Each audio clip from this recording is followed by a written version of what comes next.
So there were some issues with the Metazoo first edition launch. I think we should talk about them.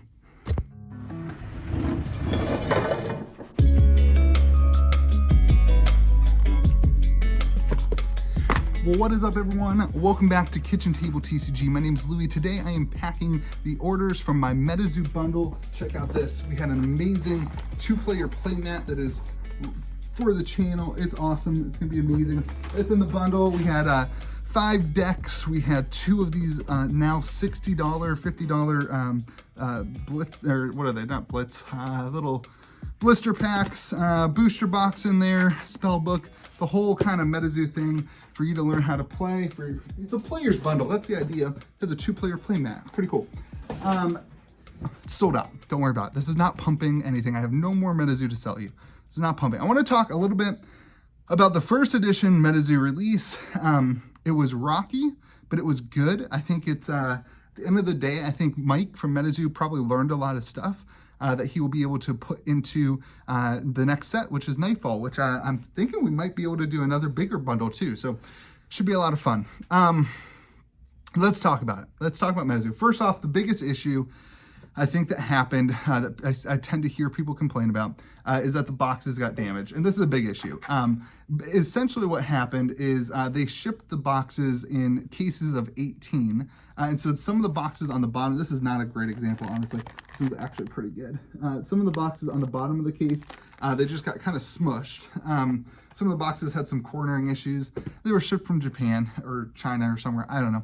And so there were certainly some issues with the quality of the boxes. Now, a lot of them were also perfectly good. I'm sure you haven't heard much about the perfectly good ones.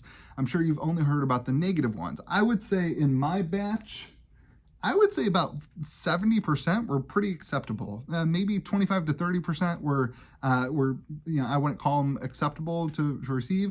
There was no way to do anything about it. It just kind of is what it is. They sold out, so they don't have any more to replace them. But here's the good thing. I have reached out to Mike and I asked him, I said, Mike, what's the plans for the next set for Nightfall? And they plan to do cases of 6 boxes. And so then in a master case, you would probably have, assuming then in the master case, you'll have 3 cases. And then by putting them in an inner case, obviously like Magic the Gathering or Flesh and Blood does, you will be protecting the boxes. So here's the thing. Whenever there's an issue with one of these companies, I think it's just important that they learn from their mistakes, they move on, they make it right if they can, and then they move on and they fix it in the next set. I believe there was also a tweet that went out from Metazoo saying that you can return boxes to fulfillment if you need to. I don't know why anybody would do that. Even like a damaged box would probably sell pretty instantly at like $300 right now. So I don't think it's really necessary. I don't think it is what it is. But if it had not been the case, that would have been a good option for stores who weren't able to move it. So it was nice of them to put out that tweet. Okay, so boxes had some issues.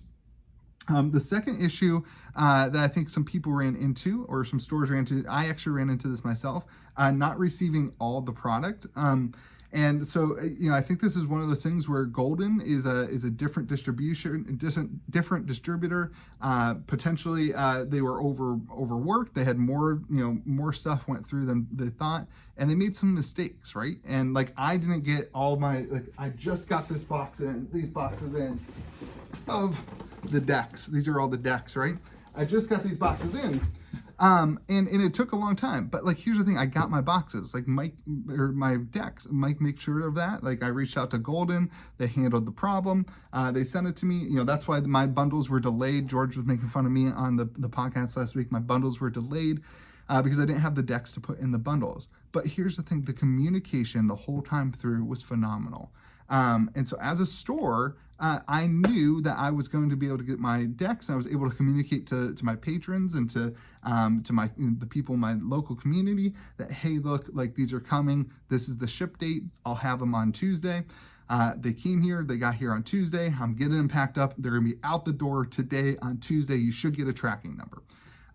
So like, there's an issue and it was fixed. And then like, on the other side of things, they've now just signed a deal with PhD Distribution, PhD, which is one of the Flesh and Blood distributors.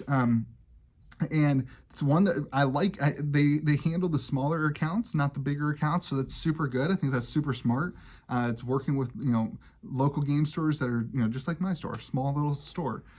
And so it's a huge win. I think that the distribution network and the shipping and the supply chain will be much better for Nightfall. I have little to no fear about that because PhD has never once made a mistake in shipping me anything. And so I think that would be really good.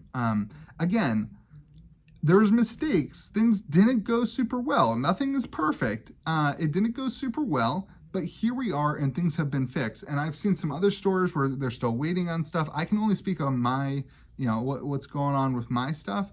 The communication has been great. But the way I communicate is also very. I'm not mean. Like I say, hey, I need this, and I call 2 or 3 times. I say, hey, just reminder. Like I'm not like calling in anger. I don't know how other store owners do it, but if you have a level head and whatever, you can. I don't know. I've had no issues, so I can only speak for me. Then the last thing I want to talk about, and there's probably more. This is the 3 things that I see as an issue. The secondary market, which is for you, it might not be an issue at all. I wish that there were boxes available for people who are looking to play and hop in. And this is kind of a caveat. Like a lot of people missed out. There were a lot of people who were like, no, I'm not buying. Like my bundle, everything was at MSRP. You got a playmat. I think the playmat was $50, something like that. Like everything was MSRP, whatever. And a lot of people didn't. Some people opted not to buy it, and that's fine. But if you opted not to buy at the $100 MSRP place, then I don't think that you should be complaining that boxes are too expensive for players. My issue is somebody who gets involved in the game now, comes into the local store, how do they handle? And this is maybe a conversation on when the next, we're going to talk about this, I think, on the podcast on Friday for Flesh and Blood, because I think this is an issue that a lot of games have, especially with first edition stuff. You're going to have a pocket of investors, so you got to do something, but also not crash the market. It's a really, really tough balance. I think personally that it's on stores right now to figure out what to do. There's nobody who is a regular person in my community who didn't have a chance to pick that up. I'm talking like locally. The people who come in and hang out, like they all had their opportunity. That's not an issue. I even took some of the damaged boxes, the really bad damaged boxes. I'm going to utilize those here locally. Because I don't want to handle like shipping and some boxes, you're not going to all get perfect boxes, those of you who did the bundle, but some boxes are, the pristine boxes I handle it online, so I don't have to handle returns. I don't want to accept any returns. I don't think I'm going to have to.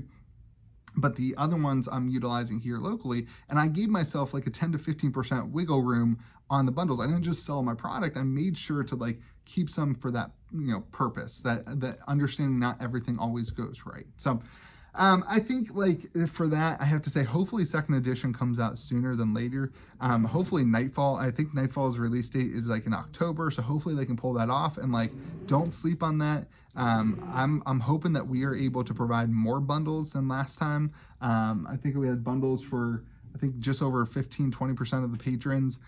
Sold out in 2 hours, so it was available for a decent amount of time. I'm hoping to be able to do bundles and lock in bundles for almost all the patrons. So we'll see what happens with that with Nightfall, because I think the success of this first edition and the hype that it has brought up some maybe other people who are interested in it. And then the last thing I got to say is it's a lot of fun to play if you're interested in playing.